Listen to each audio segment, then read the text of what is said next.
Maganda na mga bossing, sa naghanap dyan ng low mileage pick up truck mga boss, ito available tayo 2023 na Nissan Navara Calibre X mga bossing. Tingnan mo naman kung gaano kakinis ang interior mga boss. Naka power seat, upuan yan mga bossing, o naka sport design. Ang gara. Mileage nito 18,000 km mga boss ha. Yan, sa naghahanap ng pick up truck, baka makonsider nyo to mga bossing. May kasama na rin siyang roller lid. Ito, Bridgestone ang gulong, 95% red light mga boss, naka 360 camera. Pierry red ang kulay nito mga boss. So, then sa presyo nila dito mga bossing 1,350,000. Sa Promote PH makukuha nyo to sa halagang 1,265,000 kasama pa yung transfer of ownership. So explain natin kung anong meron dito mga boss, ano? Yan, so sa mga buyer nating interesado, dito muna tayo sa ating front area mga bossing. Pinasulyapan lang natin kung gaano to kisig mga boss. Okay, so coding na ito mga bossing is Wednesday. So masyadong kita ngayon yung ating clip kasi wala tayong makuha na kulay black mga boss. So commercial lang. So Wednesday ang coding and then 6 mga boss. So pagdating dito sa front area, makinis. Then walang basag yung kanyang fog light tsaka headlight mga boss. Ang headlight ngayon ng Navara, napakaganda tingnan. Naka multiple projector with daytime running light mga boss. Oh, yan. Magkabilaan yan mga boss, as in presentable. Kasi 2023 year model naman mga boss.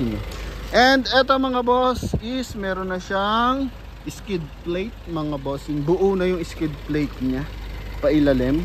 Cover na rin sa kanyang engine bay. And same time maganda dito, meron siyang camera sa harapan. Yan, so with 360 camera katest ito. So may camera siya sa front, side, tsaka sa rear area. So magkabilang side meron, papakita natin. Then eto mga bossing, sa kanyang side meron siyang fender liner mga boss. Then R17 ang mags neto, polish blocks yung mags. Yan o, Bridgestone ang gulong na 95% red light. Pagdating sa stepboard, walang yupe. May mga ano lang mga bossing, hairlines. Yan, pero wala siyang yupe or dent mga boss. Then pagdating dito sa kanyang side mirror, ito is retractable na, LED pa tong ating signal light.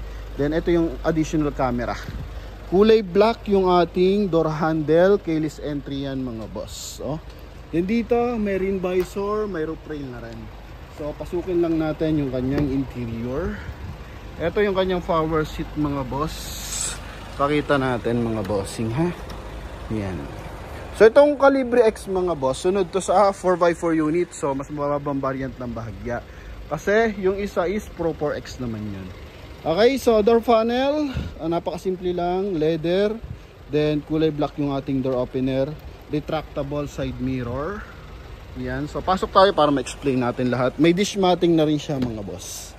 Okay, so makinis pa unit na to mga bossing. So ito totally mga boss, yung mileage niya saktuhan lang for 2023 model, no? Kasi meron kasing kahit 2023 year model pa lang is yung mileage is sobrang taas na, 40 something mga boss, 40,000 km.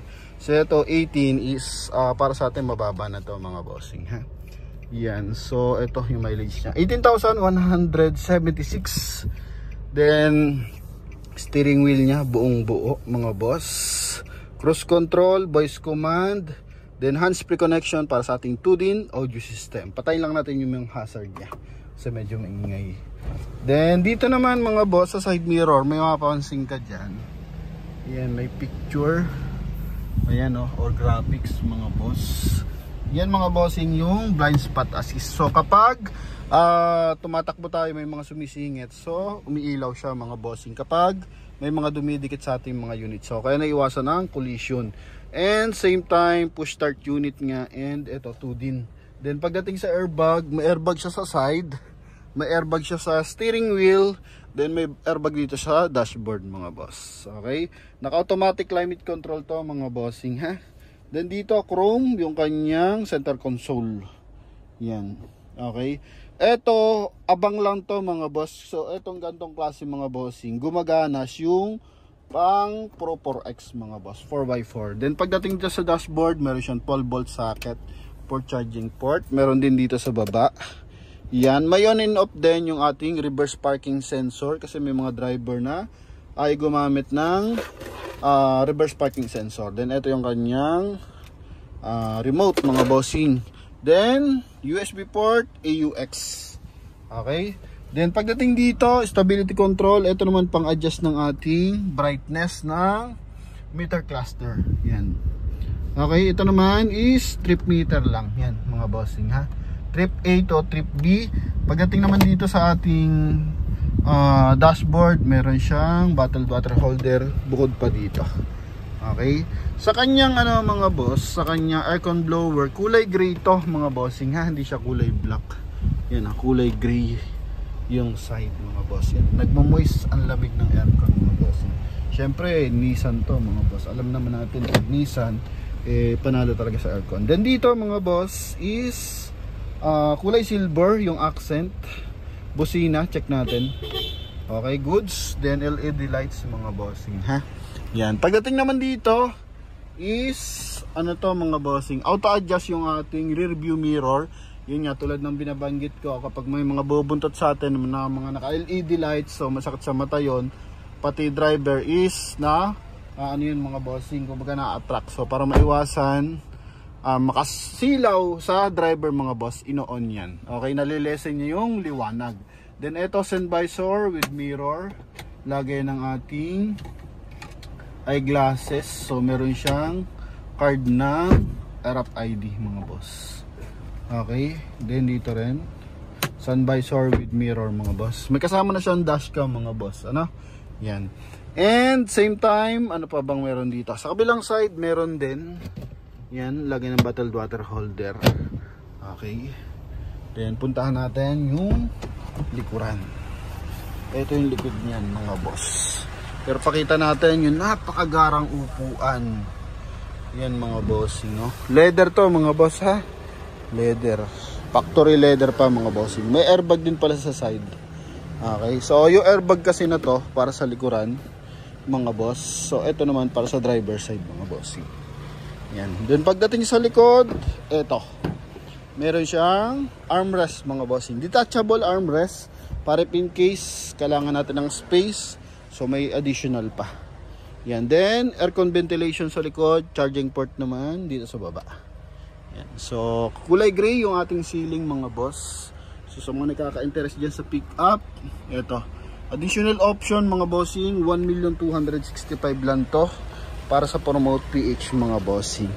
Pero kalimitan above 1.3 pambentahan mga boss ha. Bridgestone ang gulong natin. Pagdating sa taillight, LED to mga boss. Then yung iba is bulb to mga bossing, Yan. Then, meron siyang 4-eye reverse parking sensor. Ito lang yung issue niyan mga boss. Ito. Yan may dent ng bahagya doon. Dito buo, doon lang meron ng konti. Kung di naman kayo masailan, okay lang sa inyo may malit na gas-gas or dent. Ito dent to mga bossing. Tapos sa baba yung gas-gas. Okay, so ito, pwede to sa inyo mga bossing. Roller lid natin. Ito mga bossing. Yan. Okay. Buong buo naman ang kanyang bed liner mga boss. Yan mga bossing. Ito mga lock lang to para in case may ilalagay kayong gamit. So pwede kayong mag-lock ng mga item mga boss. Yan. Then dito sa kabilang side. Ito mga bossing. Scratches ng bahagya mga boss ha, sa kanyang fender liner. Yan. Okay, then sa stepboard, buo yung stepboard natin mga boss. Walang yupe, walang dent. Kabilang side, tingnan mo naman ang upuan mga boss. Lapat na lapat mga bossing. Dish matting, harap at likod mga boss. Then 100% hindi to binaha mga boss. And wala siyang major accident. Yun lang, may mga ganun lang konting dent mga boss. Ito rin. Ganda mga boss. May alon yung upuan. Kumbaga pag upo mo dito, marerelax ka talaga. Parang sopa mga boss. Siyempre, punta tayo sa ating engine bay. Yan. Silipin natin yung ating engine bay mga boss. Okay. May mga hairlines na bahagya mga bossing sa front area. No? Pero hindi naman siya ganun kahalata. Yan. Check tayo sa engine bay. So pag ganito mga boss, 2023 year model, meron pa tong warranty sa kasa mga bossing. Up to 2026. Yan mga boss. Okay. Hood niya, buong buo mga bossing.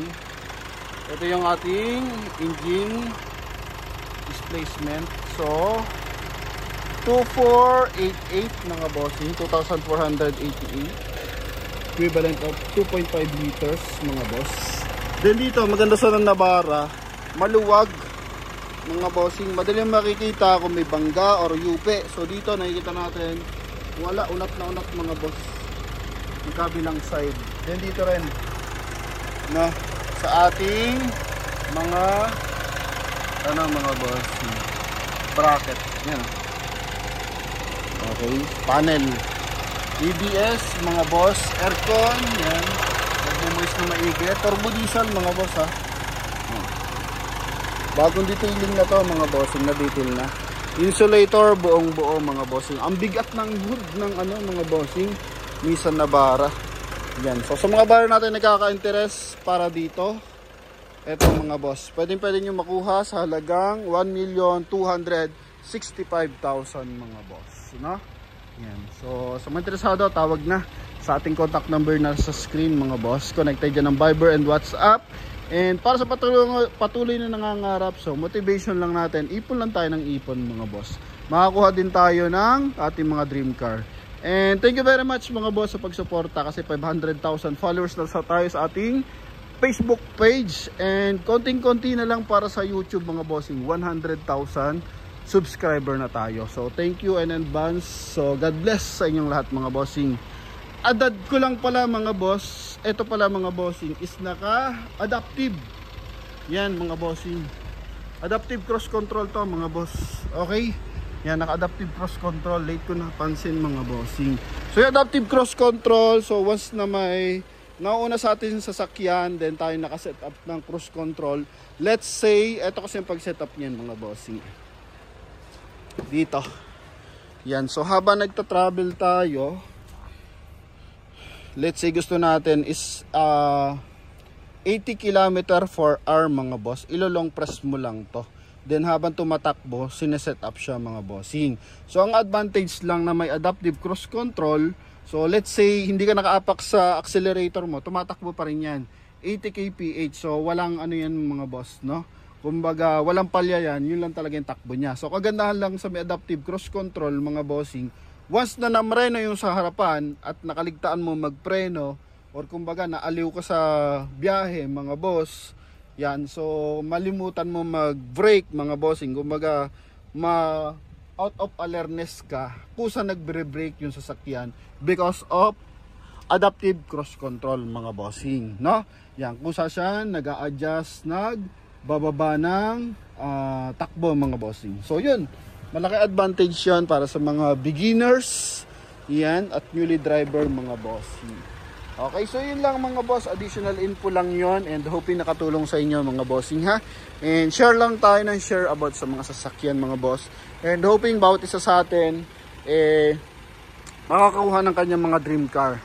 And congratulations sa ating mga buyer from Oriental Mindoro, Tarlac, tapos Pangasinan mga bossing, no? Puno nakaraan puro Zambales, ngayon naman puro Pangasinan, Tarlac, tsaka Mindoro naman mga bossing. Then meron din dito Metro Manila yung kumuha sa atin ng pinagkakaguluhan na Montero Sport na 25,000 yung mileage mga boss. Yun. So nakuha na siya. Kaya yun, sa ating mga buyer, congratulations and thank you sa pagsuporta sa Promote PH. So yun lang mga boss. Bye bye.